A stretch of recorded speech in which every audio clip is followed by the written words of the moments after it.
5ই আগস্টের পূর্বে যারা আপনারা জানেন 17 বছর একটি ফ্যাসিস্ট সরকার বাংলাদেশের জনগণের ভোট এবং মৌলিক অধিকার পূর্ণ করে রেখেছিল এবং মানুষ এই সরকারের বিরুদ্ধে কোনো কথা বলতে পারেনি এবং সেই বিগত ফ্যাসিস্ট এবং স্বৈরাচারী হাসিনা সরকারের উৎখাত আন্দোলনে যারা টঙ্গীতে, গাজীপুরে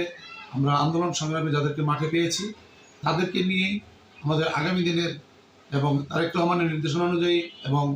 আমাদের গাজীপুর মহানগর বিএনপির সাধারণ সম্পাদক মঞ্জুর করিম রনির নির্দেশনা অনুযায়ী আমরা আগামী দিনে তাদেরকেই কমিটিতে মূল্যায়ন করব সেই আশাবাদী এবং সেভাবে আমরা এই রহমানের সুস্পষ্ট নির্দেশনা রয়েছে।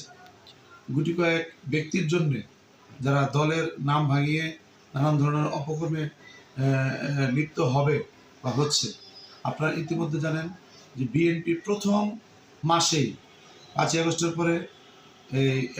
5ই আগস্টের পরে সারা দেশে 62 জন নেতাকর্মীকে বহিষ্কার করেছিল এবং সারা বাংলাদেশে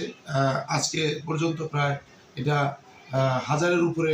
রয়েছে। বিএনপি একটা বৃহৎ দল, এখানে বিভিন্ন দল মতের লোকজন এই নিয়েই তাদেরকে এই সমর্থন। আমরা চেষ্টা করছি, এখানে বিচ্ছিন্নভাবে 2-1টি ঘটনা ঘটতেই পারে, দেখার বিষয় হচ্ছে যে আমরা তাদের উপরে কতটুকু নমনীয় অথবা কঠোরতা অবলম্বন করছি। দল সর্বোচ্চ পর্যায়ে এই ধরনের যারা